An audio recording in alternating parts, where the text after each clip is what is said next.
Hello నమస్తే welcome to yoyo cine talkies. Icon star Allu Arjun ఈ మధ్య కాలంలో కొన్ని వివాదాల ద్వారా వార్తల్లో నిలిచిన సంగతి తెలిసిందే.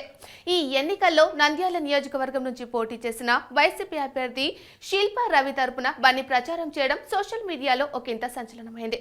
అయితే ఆ ఘటన తర్వాత మీడియా ముందుకు ఎప్పుడు రాని బన్నీ మారుతి నగర్ సుబ్రహ్మణ్యం మూవీ ఈవెంట్లో మాట్లాడుతూ చేసిన కామెంట్స్ నెట్టింట వైరల్ అవుతున్నాయి.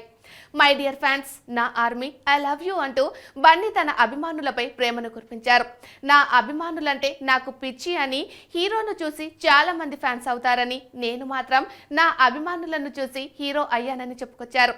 నా నుంచి కొత్త సినిమా వచ్చి 3 సంవత్సరాలు అవుతున్నా అభిమానులు నాపై చూపించే ప్రేమ ఏమాత్రం తగ్గలేదని అల్లు అర్జున్ పేర్కొన్నారు. అభిమానులకు ఎప్పటికప్పుడు రుణపడి ఉంటానని, మరోసారి అభిమానులను ఇబ్బంది పెట్టనని బన్నీ తెలిపారు. తప్పకుండా తాను ఎక్కువ సినిమాలు చేస్తానని, తెరపై తరచూ కనిపిస్తానని అల్లు అర్జున్ చెప్పుకొచ్చారు.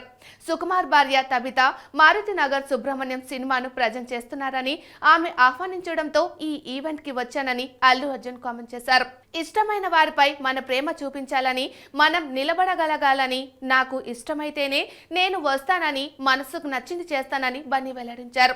బన్నీ తన మాటలతో ఎన్నో ప్రశ్నలకు జవాబులు చెప్పకనే చెప్పేశారని ఫ్యాన్స్ అభిప్రాయపడుతున్నారు.